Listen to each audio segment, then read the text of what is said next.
So when you're chilling with a girl, especially if it's like one of the first times you've hung out, she doesn't want to feel like she's the only one making moves. Because at the end of the day, what really gets a girl interested is being around a guy who's super confident, assertive, and has masculine vibes and all that. So today I'm going to break down 5 key traits you can really amp up that dominant vibe when you're chilling with a woman. Cause honestly, that's like one of the biggest turn-ons for a girl. You feel me? Now when I'm chatting with my buddies or anyone who's not quite getting what it means to be all manly, it's like they're scratching their heads. They see some dudes who might not look all tough and they're like, oh, he's beta, not alpha, and that kind of stuff. But here's the deal, being masculine ain't about looking like some bodybuilder or biker dude. I've seen plenty of tough, tattooed guys who turn into mush around a lady. They're sobbing into their beer. So being masculine, it's not about the exterior. It's all about the vibe you bring, that inner confidence when you're around women. So here's another thing I always mention to really drive home the point, to give you like a mental picture. Think about it like this. You got 2 animals. Picture a cute little kitten and then a fierce tiger. Now why does everyone give more props to the tiger? It's simple. Cause the tiger ain't easy to handle. It's not a pushover. When it comes to women, they ain't looking for some easy-to-control kitten. No, they want the challenge. They want that tiger that takes some real work to get close to.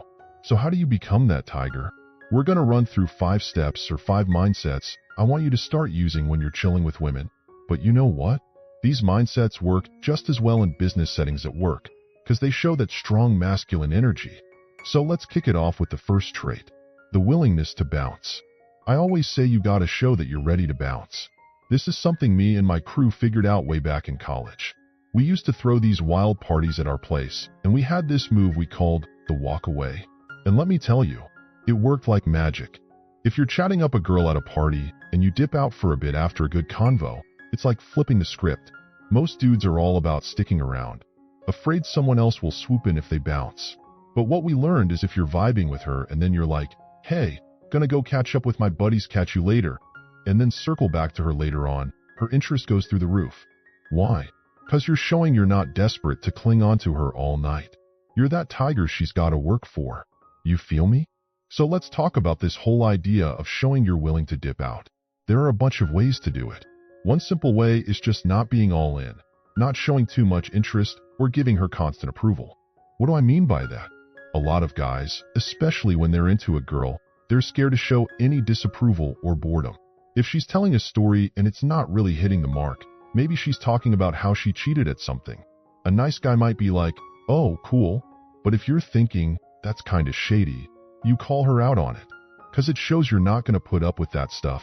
You got standards. You're not afraid to walk away if things ain't right. So here's the deal when you're dating a girl. You gotta show you're not afraid to bounce. A lot of dudes will be like, man, she's flaking on me all the time. Never gives a straight answer. Always wishy-washy. And when this happens, you gotta be ready to walk. Now you might be thinking, should I give her an ultimatum? But no, none of that. You just gotta be straight up with her. Like, hey listen, flakiness ain't my thing. It was cool hanging out, but I'm not sure this is gonna work for me. And then you bounce. Now 2 things could happen. Either she's like, yeah, cool, wasn't feeling it, which saves you some time. Or she's like, whoa, this guy ain't putting up with my BS like everyone else. And she starts chasing after you. So always show that you're willing to walk. Now next thing, let's talk about boundaries. What are they exactly? Boundaries are like your personal rules.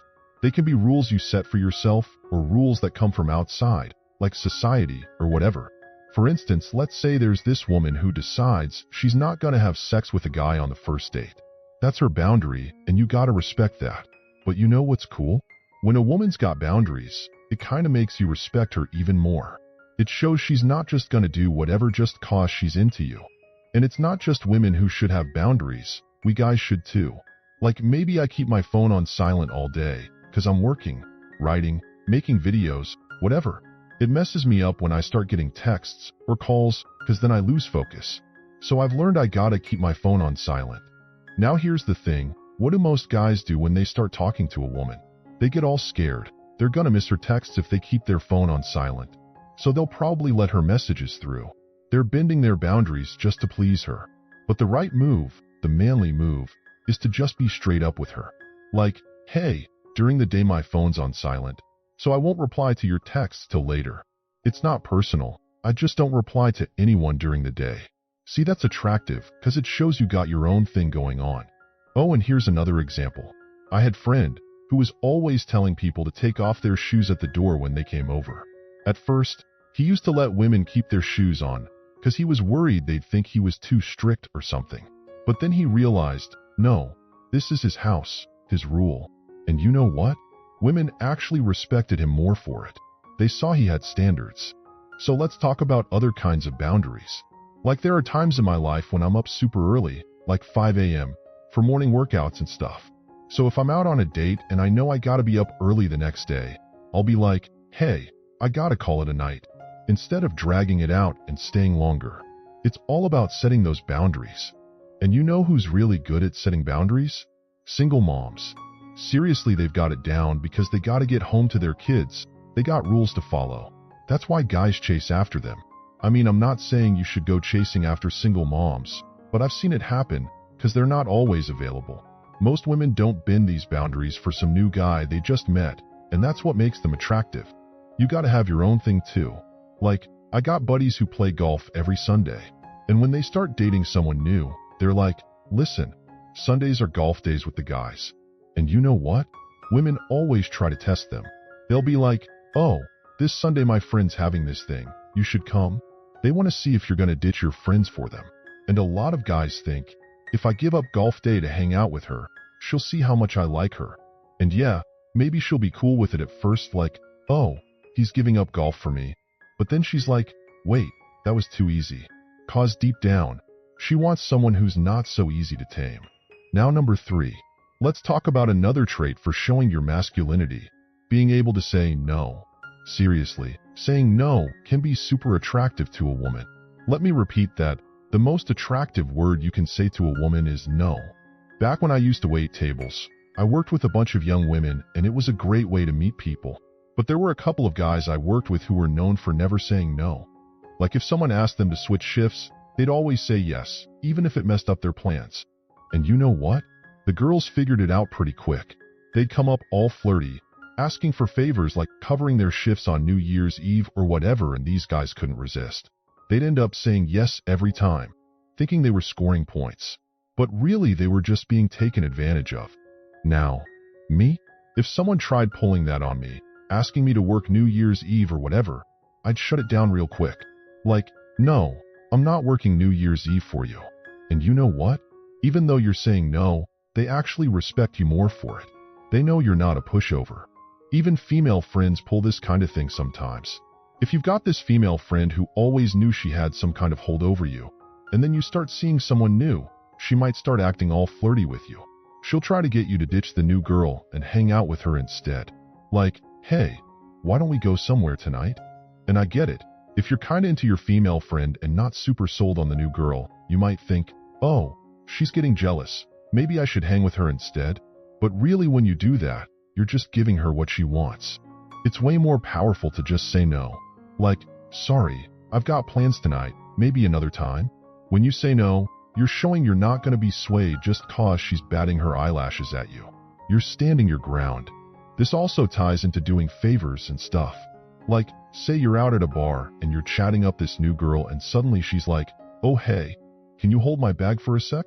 And before you know it, you're standing there holding her bag like a fool for 20 minutes. But really, you gotta learn to say no. Like, sorry, I'm not gonna hold your bag.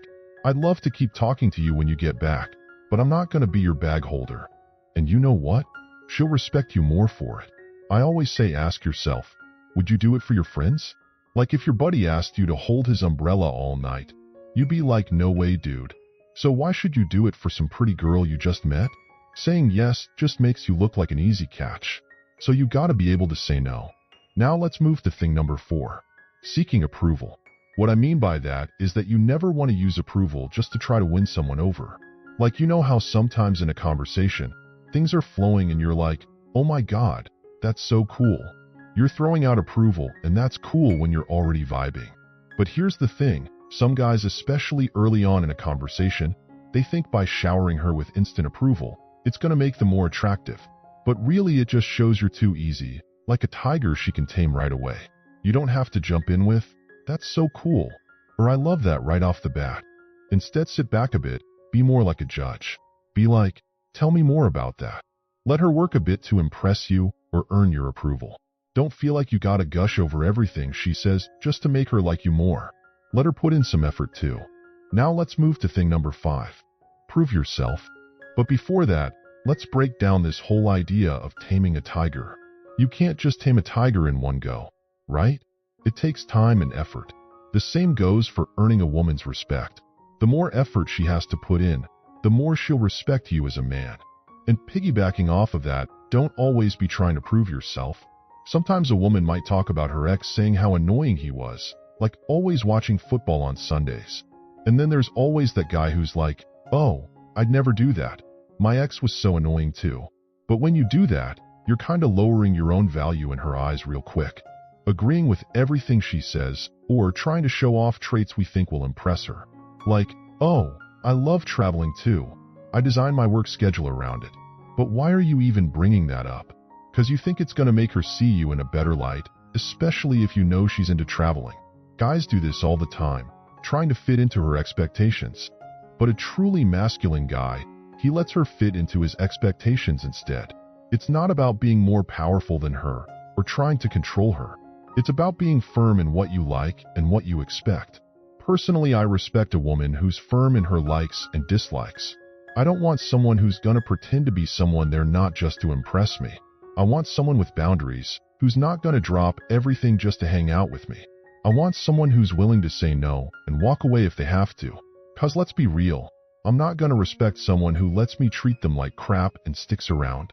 It's about mutual respect. So let's say a woman says something like, "I can't date messy guys." And let's say you're actually pretty messy, right? You could just be like, "Well then guess you gotta cross me off your list because I'm a total slob." Or maybe she's talking about selfishness and you're like, "Yeah, I'll admit it. I'm probably the most selfish person you'll ever meet."